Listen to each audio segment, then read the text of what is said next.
Kericuhan ini terjadi saat polisi membubarkan mahasiswa yang mencoba menghalangi laju bus Transjakarta di persimpangan Pasar Rebo, Jakarta Timur.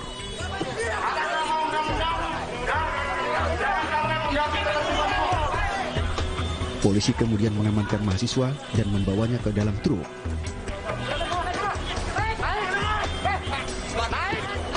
Mahasiswa ini berunjuk rasa menolak pelaksanaan PPKM darurat yang dinilai menyengsarakan masyarakat.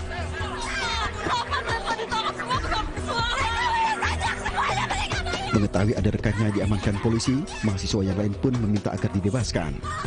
Setelah negosiasi, akhirnya mahasiswa diminta untuk membubarkan diri. Kapolsek Ciracas Kompol Jupriyono mengaku unjuk rasa mahasiswa ini melanggar aturan karena menimbulkan kerumunan. Diamankan nggak, Bang? Saat ini tidak ada yang kita amankan karena memang dari adik-adik mahasiswa juga kooperatif menuruti apa yang kita sampaikan, kita himbau, ya. Jangan sampai nanti terkena di area ranah pidana.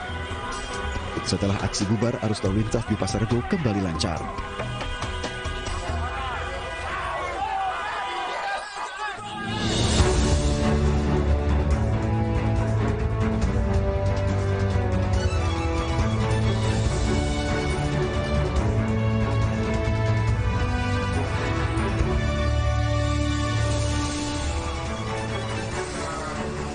Halo, selamat malam pemirsa, kita berjumpa di Newsroom, ruang memperbarui informasi Anda dengan diskusi yang komprehensif bersama saya Anissa Dasuki. Newsroom, malam hari ini kami awali dengan informasi terkait sungguh memalukan apa yang dilakukan oleh oknum petugas pos penyekatan. Di tengah tingginya kasus COVID-19, oknum petugas malah melakukan pungli agar truk bisa melintas tanpa menunjukkan hasil swab dan surat vaksin COVID-19. Ya, cuma vaksin di lambung Pak kita. Kalau tadi katanya ngemel ya 50. Ngemel 50 ya? Ya udah. Video viral ini direkam oleh supir truk di Tol Keramasan Ogan Ilir, Sumatera Selatan. Dalam video tersebut tidak jelas yang disampaikan petugas, namun sopir menyebutkan telah menyetor uang Rp50.000. Ulah oknum petugas ini tercium Satgas Pungli Polres Ogan Ilir. Polisi pun menangkap 5 oknum petugas dari lintas instansi. Jadi diketahui kurang lebih jam 17.30, kemudian dari Satgas Pungli Ogan Ilir langsung melakukan penyelidikan dan alhamdulillah kemarin dapat dikumpulkan. Yang terdapat di video itu langsung dikumpulkan jam 19 di Polres. Modus oknum pungli tersebut adalah dengan menanyakan sertifikat vaksin dan surat antigen. Untuk melancarkan aksinya, oknum tersebut memisahkan diri dari para petugas penyekatan lainnya.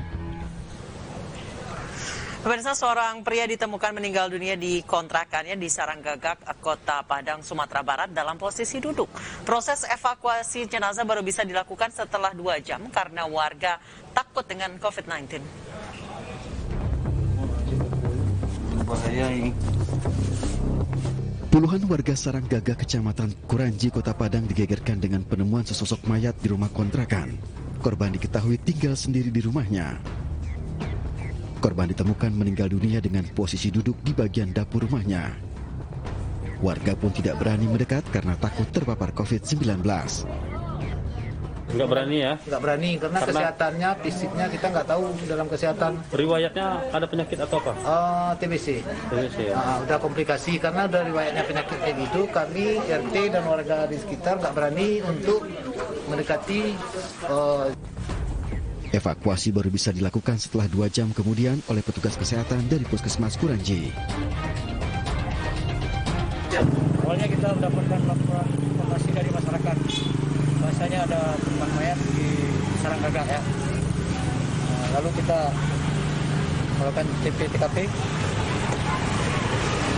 mendatangi TKP, melakukan pengecekan. Setelah kita sampai ke TKP, kita menanyakan pada warga setempat atau RT ya. Bahasanya riwayat si korban ada penyakit bawaan TBC. Jenazah kemudian dibawa ke Rumah Sakit Bayangkara Polda Sumatera Barat untuk menjalani pemeriksaan.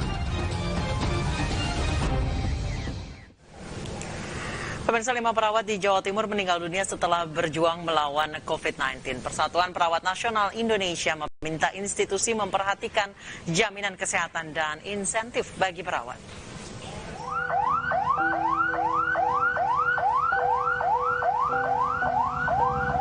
Duka terus dirasakan perawat di Jawa Timur. 5 perawat kembali gugur dalam tugas setelah terpapar COVID-19. Kali ini semua perawat yang meninggal dunia adalah perempuan. Mereka adalah Febri Chandrawati, Maimunatun, Anik Pujati, Heni Pujastuti, dan Endrang Sriwayati. Selain mengimbau para perawat waspada dan selalu mengenakan APD saat bertugas, Persatuan Perawat Nasional Indonesia Cabang Jawa Timur juga mendesak tempat mereka bekerja, memberikan jaminan kesehatan dan insentif perawat demi meringankan beban mereka.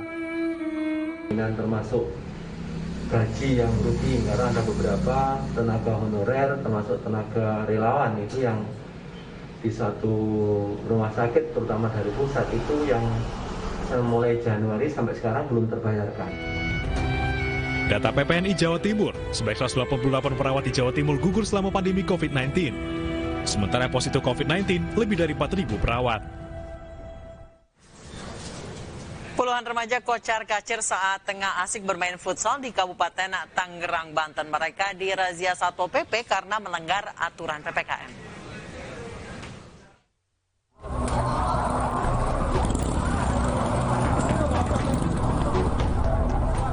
Puluhan remaja ini berlarian keluar lapangan futsal naik motor dan tancap gas keluar lingkungan futsal di Kecamatan Mauk, Kabupaten Tangerang, Banten. Pemuda berlarian karena takut dihukum petugas yang sedang merazia penerapan protokol kesehatan. Remaja yang masih berada di lokasi pun ditegur petugas karena tidak menggunakan masker. Petugas juga menegur pengelola karena melanggar aturan operasional PPKM level 3. Mendatangi pengelola, kasih arahan yang serius dan tepat. Alhamdulillah pengelola menuruti apa yang kami sampaikan. Dan alhamdulillah langsung saya bubarkan tadi para pemain futsal, banyak yang berlarian dan banyak yang ketakutan. Ini kan udah jam. Razia dilanjutkan dengan menertibkan pedagang yang beroperasi melewati batas jam operasional aturan PPKM.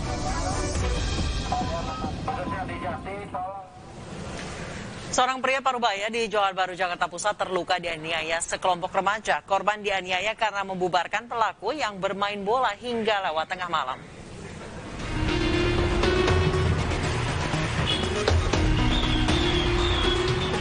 Seorang pria baya di Johar Baru, Jakarta Pusat dipukuli remaja yang tengah bermain sepak bola. Nur Hamid, pria berusia 56 tahun, menjadi bulan-bulanan bocah belasan tahun karena diduga membubarkan pelaku yang bermain bola hingga tengah malam dan membuat kebisingan. Dalam rekaman video CCTV, korban diserang hingga tak sadarkan diri oleh seorang remaja yang merupakan tetangganya sendiri. Orang yang lapor kemarin udah kita visum, sambil nunggu visum, kita nanti besok akan undang untuk pelakunya. Sudah kita ketahui, besok kita akan undang ke. Berbekal rekaman kamera pengawas serta hasil bukti visum dari rumah sakit, korban telah melaporkan kasus penganiayaan ke Polsek Johar Baru. Polisi masih menyelidiki kasus ini. Meski pelaku yang masih berusia belasan tahun, korban berharap dapat diproses hukum yang tepat.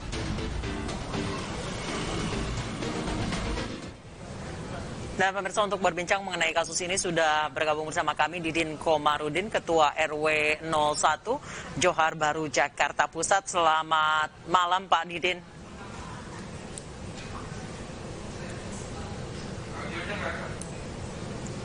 Selamat malam Pak Didin. Bu Anissa.